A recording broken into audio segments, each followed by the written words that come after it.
دا د ملالۍ میوندۍ مړستون یا قبر دی کله چې په 1880 کال کې د غازي محمد ایوب خان د لښکرو او د انګریز جنرال باروز ځواکونو ترمنځ د کندهار په میوند کې جګړه سخته سوه چې افغان مجاهدین د سختې تندې او ګرمۍ په وجه ډیر کمزوري سوه. نږدې و چې له ماتې سره مخ سي.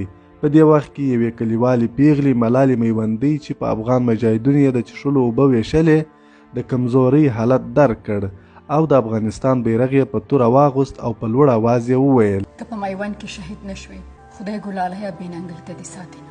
د ملالۍ دغو دوو ټپو د مجاهدینو وینه په جوش راوستل او مورال یې خورا قوي سو چې جګړه ډیره زوروره او د افغان مجاهدینو په بریا پای ته ورسېده. دا د ملالۍ میوندۍ خاکریز یا د شهادت ځای دی. ملاله میوندۍ د غزا په هماغه ورځ خپل ژوند تر وطن قربان کړ او په دغه ځای کې د انګریزانو لخوا په شهادت ورسېده.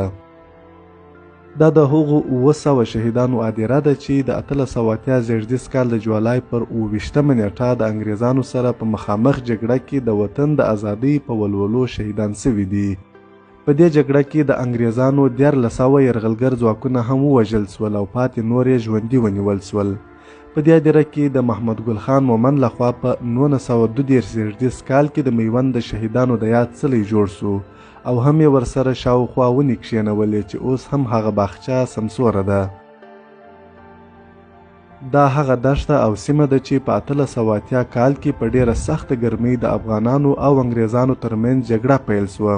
انګریزان د همغه عصر په عصري وسلو خوراک او څښاک سنبال وه خو افغانانو د تورو څخه ماس یوه بله وسله نه درلوده او د میوند د اوبو پر چینې هم انګریزان ولکه اچولې وه چې افغانان له سختې تندې سره مخ وه.